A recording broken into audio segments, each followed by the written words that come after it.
Good morning. Thank you all for joining this briefing. As you are all aware, on April 22, 2025, Pakistani and Pakistan-trained terrorists belonging to the Lashkar-e-Taiba carried out a savage attack on Indian tourists at Pahalgam in Jammu and Kashmir in India. They murdered 26 people, including one national of Nepal, causing the largest number of civilian casualties in a terrorist attack in India since the 26 November 2008 attacks in Mumbai.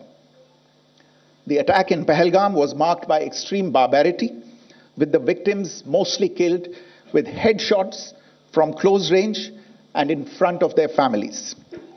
Family members were deliberately traumatized through the manner of the killing, accompanied by the exhortation that they should take back the message. The attack was clearly driven by the objective of undermining the normalcy returning to Jammu and Kashmir. In particular, it was designed to impact the mainstay of the economy, tourism, with a record 23 million tourists visiting the valley last year. The calculation, presumably, was that harming growth and development in the Union territory would help keep it backward and create fertile ground for continued cross-border terrorism from Pakistan. The manner of the attack was also driven by an objective of provoking communal discord, both in Jammu and Kashmir and the rest of the nation. It is to the credit of the government and the people of India that these designs were foiled. A group calling itself the Resistance Front has claimed responsibility for the attack. This group is a front for the UN-proscribed Pakistani terrorist group Lashkar-e-Taiba. It is notable that India had given inputs about the TRF in the half-yearly report to the monitoring team of the UN's 1267 Sanctions Committee in May and November 2024, bringing out its role as a cover for Pakistan-based terrorist groups. Earlier too, in December 2023, India had informed the monitoring team about Lashkar and Jaish-e-Mohammed operating through small terror groups such as the TRF. Pakistan's pressure to remove references to TRF in the April 25 UN Security Council press statement is notable in this regard. Investigations into the Pahalgam terror attack have brought out the communication notes of terrorists in and to Pakistan. The claims made by the Resistance Front and their reposting by known social media handles of the Lashkar-e-Taiba speak for themselves. Identification of the attackers based on eyewitness accounts as well as other information available to law enforcement agencies has also progressed. Our intelligence has developed an accurate picture of the planners and backers of this team.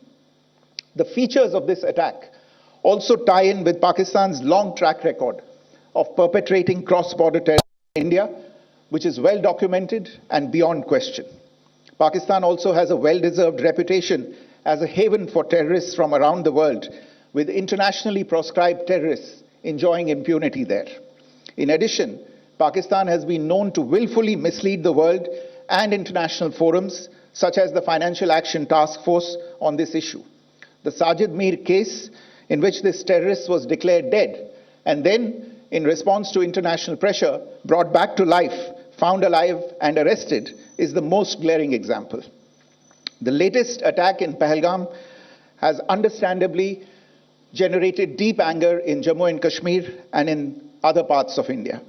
Following the attacks, the government of India naturally responded with a set of initial measures relating to our engagement with Pakistan.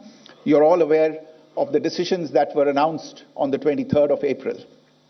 However, it was deemed essential that the perpetrators and planners of the 22nd April attack be brought to justice.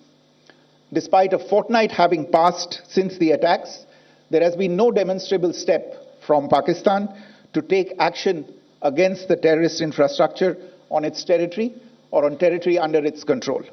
Instead, all it has indulged in are denials and allegations. Our intelligence monitoring of Pakistan-based terrorist modules indicated that further attacks against India were impending. There was thus a compulsion both to deter and to preempt. Earlier this morning, as you would be aware, India exercised its right to respond and preempt as well as deter more such cross-border attacks. These actions were measured, non-escalatory, proportionate, and responsible. They focused on dismantling the terrorist infrastructure and disabling terrorists likely to be sent across to India. You would also recall that the Security Council on 25th April 2025 had issued a press statement on the Pahalgam terror attack, underlining, and I quote, the need to hold perpetrators, organizers, financiers, and sponsors of this reprehensible act of terrorism accountable and bring them to justice, unquote. India's latest actions should be seen in this context. Joining me for this briefing on our actions earlier this morning are Colonel Sophia Qureshi and Wing Commander Vyomika Singh. I will request them to share some details regarding Operation Sindoor with all of you.